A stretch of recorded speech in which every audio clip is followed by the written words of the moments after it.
L'heure est donc aux indemnisations, mais le moins que l'on puisse dire, c'est que le coup a été très dur pour les éleveurs touchés. Partout où il est passé, le virus H5N1 a fait des ravages. C'est le cas notamment au secteur 1 de Gawa, de la ferme avicole au riche potentiel qui s'y trouvait. Aujourd'hui, il ne reste plus rien. Draman Dadian.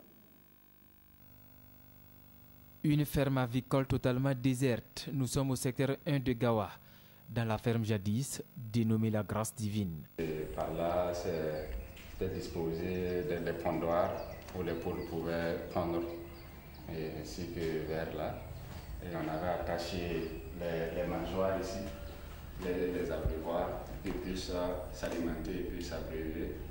Maintenant, il y avait l'espace puisque c'était en semi, ils n'étaient pas enfermés permanemment. Donc la journée, les poules sortaient dans la cour. Plus rien. Après le passage du virus H5N1, la souche hautement pathogène de la grippe aviaire.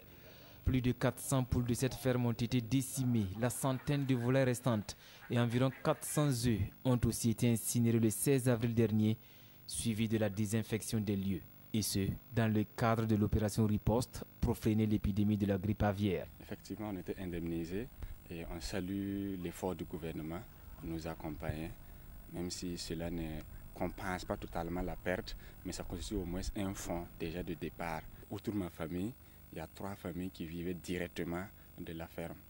On estime la perte là près de 8 à 9 millions. Que d'efforts volés aux éclats. Pour l'heure, 21 fermes avicoles de la région du Sud-Ouest ont été obligées de déposer leur bilan à cause de la ravageuse.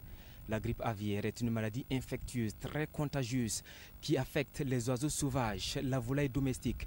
Mais attention, elle peut aussi se transmettre à l'homme. Prudence est donc de mise.